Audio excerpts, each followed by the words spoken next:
दोस्तों, कई लोगों के दिमाग में यह सवाल हर पल गूंजता रहता है कि क्या बिना संभोग किए भी जीवन जिया जा सकता है, या फिर जब हम स्त्री से बात करते हैं तो हमारे मन में बहुत गंदे गंदे विचार आते हैं। तो उन विचारों को कैसे खत्म करें, या फिर हस्तमैथुन करने की आदत लग गई है और आप इससे बाहर निकलना चाहते हैं। तो दोस्तों, अगर आप इस कहानी को अंत तक सुनेंगे तो आपको इन सभी सवालों का जवाब मिल जाएगा। तो बिना देरी किए चलिए कहानी को शुरू करते हैं। एक चेला, जो ऐसे गुरु का चेला था जिसके आश्रम में स्त्रियों का प्रवेश निषेध, या यूं कहूं कि पूरी तरह प्रतिबंधित था। एक दिन गुरु जिस गांव के निकट जंगल में रहता था, उस गांव में कोई बीमारी फैल गई थी। गांव के लोगों ने गुरु से प्रार्थना की कि किसी तरह का कोई उपाय हो तो करें, ताकि गांव में फिर से खुशहाली आ जाए।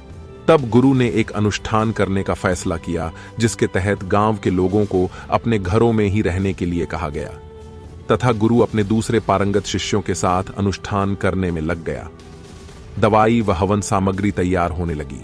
इस कारण वे लोग जो गुरु व उसके शिष्यों के लिए भोजन का प्रबंध करते थे, वे गांव में ही रुक गए।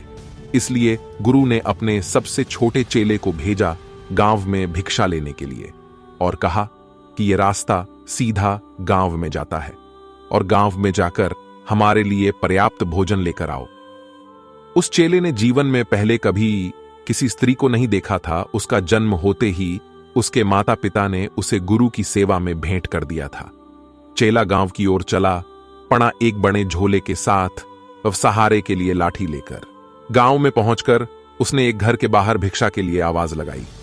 घर के भीतर एक महिला ने अपनी पुत्री को कहा कि जाओ, बाहर कोई साधु आया है, उसे कुछ रोटी देकर आओ। पुत्री अपनी युवावस्था में थी।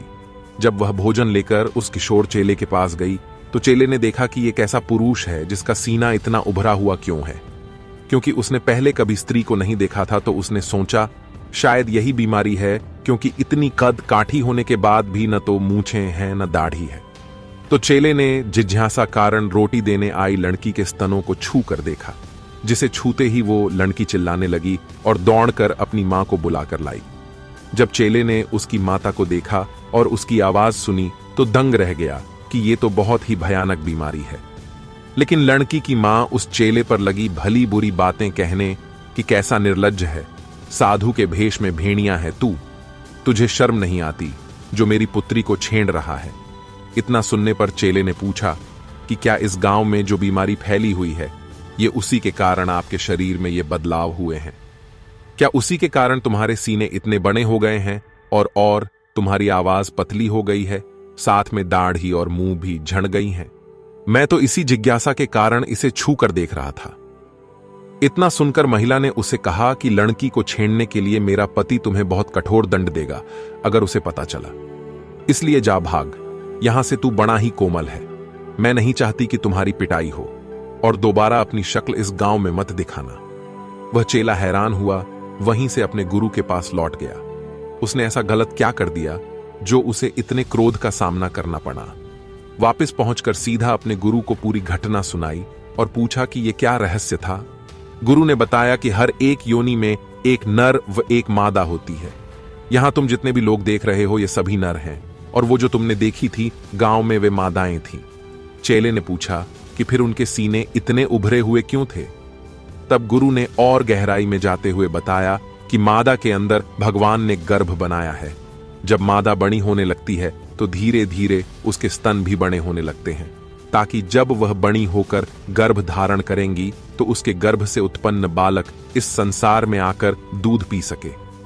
चेले ने पूछा, दूध ही क्यों? तो गुरु ने बताया कि बालक जन्म होते ही बड़ा असहाय होता है, और वह माता के दूध के अतिरिक्त और कुछ भी पचाने के योग्य नहीं होता। इसलिए भगवान ने उसके भोजन का प्रबंध किया हुआ है।